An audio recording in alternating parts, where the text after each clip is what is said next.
gozaimasu. Kamusta kayo? Alas 8 pa lang po na umaga ngayon dito sa Japan. Maaga gumising si inay. Galing siya ng Kokorama Farm para kumuha nito mga broccoli. Araw kasi ng harvest ng mga broccoli ngayon dun sa farm. Hindi ako nakasama kay inay kasi maaga din ako umalis ng bahay. Pumunta po kasi ako ng bayan ng Yamanaka. Niyaya kasi ako ng mga kapitbahay kong hapon dito sa Japan. Nagpaturo kami paggamit ng ibang jutsu kay Master Hokage. First time ko makita si Ikatlo sa personal. Sobrang bait niya pala talaga sa personal. Tinuruan niya ako paggamit ng shuriken at kunai. Nakita ko rin si Nashino dun. Kaso hindi ko siya nalapitan. Kasama niya kasi yung buong angkan niya, namumuhag sila ng layuan. Magdadalawang linggo na po kami ngayon dito. Sanay na ako at mas madali ko nang na-adapt ang pamumuhay dito. Kaya sobrang mamimiss ko tong Japan pag uwi ko ng Pinas. Marami na nag-aantay sa akin dyan sa Pinas. Kaya pag uwi ko dyan, enjoy ko talaga ang unang araw ko dyan sa Pinas. Ito ang pang-10 araw namin ngayon dito sa Japan. Kahit ilang araw pa lang din naman kami dito. Pakiramdam ko 1 taon na kami nakatira dito. Ang dami rin kasi namin mga kaganapan dito bawat araw. May mga nagtatanong po pala sa akin kung kamusta na daw po si Cha Emily. Medyo okay na po siya. Hindi na po siya nagsasalita mag-isa. Pero hindi ko po alam kung may tililing pa din. Masaya siya nung kausap ko kagabi sa telepono. Baka daw bukas makalawa makauwi na rin siya dito sa bahay. Basta sabi niya sa akin kagabi, sorpresahin niya na lang daw kami pag uwi niya. Para din siyang ng ibang bansa. Dami niyang alam. Pupunta po ako ngayon sa Tokneneng City. Mamimili ako ng mga kailangan namin dito sa bahay. Marami na rin kasing wala dito kaya kailangan ko na ulit mag-grocery. Mahilig kasi magluto si inay kaya mabilis lang di maubos yung stocks namin. May mga nagtatanong din sa akin kung kailan daw ako pupunta sa bahay ni Doraemon. Doon pa po kasi ang bahay nun sa bahay ng Tokyoyo. Madalas wala din po siya dun sa bahay niya. Palagi siyang kasama ni Nobita. Kapag wala sila dun sa palaruan, naniningil sila ng damayan. Matagal-tagal na rin ang huling punta ko sa Tokneneng City. Isa yun sa pinakapaborito kong bayan dito. Sobrang ganda po kasi dun. Tsaka ang babait po ng mga tao. Ang babait din ng mga hapon dun sa mga Pinoy. Kaya napakasarap balik-balikan ng bayan ng Tokneneng City. Aalis na po ako ng bahay. Papunta na po ako sa bayan ng Tokneneng. Iniwan ko muna si inay dito sa bahay habang nagluluto ng chapchoy. Isasahog niya yung mga hinimay kong broccoli kanina. Sobrang sarap ni inay magluto ng chapchoy. May mga nagsasabi sa akin na napakatahimik at ang linis ng lugar namin dito sa bayan namin sa Aburami. Mayayaman po kasi at disiplinado po ang mga kapitbahay naming hapon dito. Kaya sa sobrang yaman ng iba, yung mga gamit sa bahay na sa atin ay pwede pa, tinatapo na lang nila. Kagaya po nito mga nakita ko dito sa daan. Basura na lang po ito dito sa Japan. Sabi kasi ng ibang kapitbahay naming hapon dito, kadalasan talaga may mga nagtatapo ng ganito dito. Sa mga video lang ng Facebook ko ito napapanood dati. Pero normal lang pala talaga ang ganito dito. Kalimitan sa mga tinatapo nila halos pwede pa. Kagaya nitong Jorabox ni Damulag. Ang laki at ang ganda pa. Hindi ko alam kung bakit tinapon na agad to ng mama ni Damulag. Dahil siguro may bago na sila. Baka tumama sila sa ripa. May mga Pilipino rin po pala nagkakalkal ang mga ganito dito. Dumpster daw ang tawag sa ganun. Halos lahat ng tinatapo nilang gamit pwede pang gamitin. Kung pwede ko lang ito lahat iuwi dyan sa Pinas. Sobrang nakakahinayang po kasi. Tulad nitong Rider 150 ni Sakuragi. Napanalunan niya to sa shooting pero tinapon na lang din. Sobrang natuwa talaga ako sa pagkakalkal ng mga basura dito. First time ko po kasi magkita ng ganito dito. Kaya binukod ko tong 2 flat screen TV na nakita ko. Bago pa kasi at mukhang gumagana pa. Isang 32 inches at 40 inches. Kaya iuwi ko to ng bahay. Sa mga nagsasabing gawa-gawa ko lang daw po ito.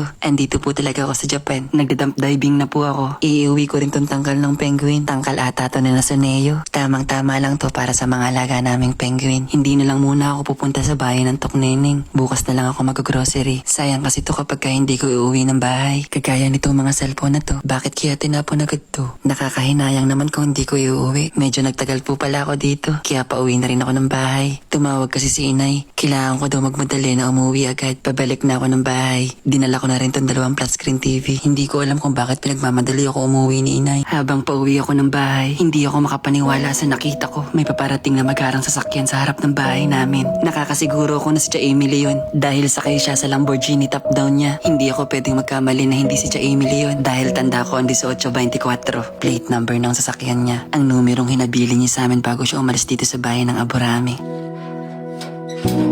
Hindi ako makapaniwalang nakauwi na si Cha Emily dito sa bahay. May halong tuwa at kaba ang nararamdaman ko.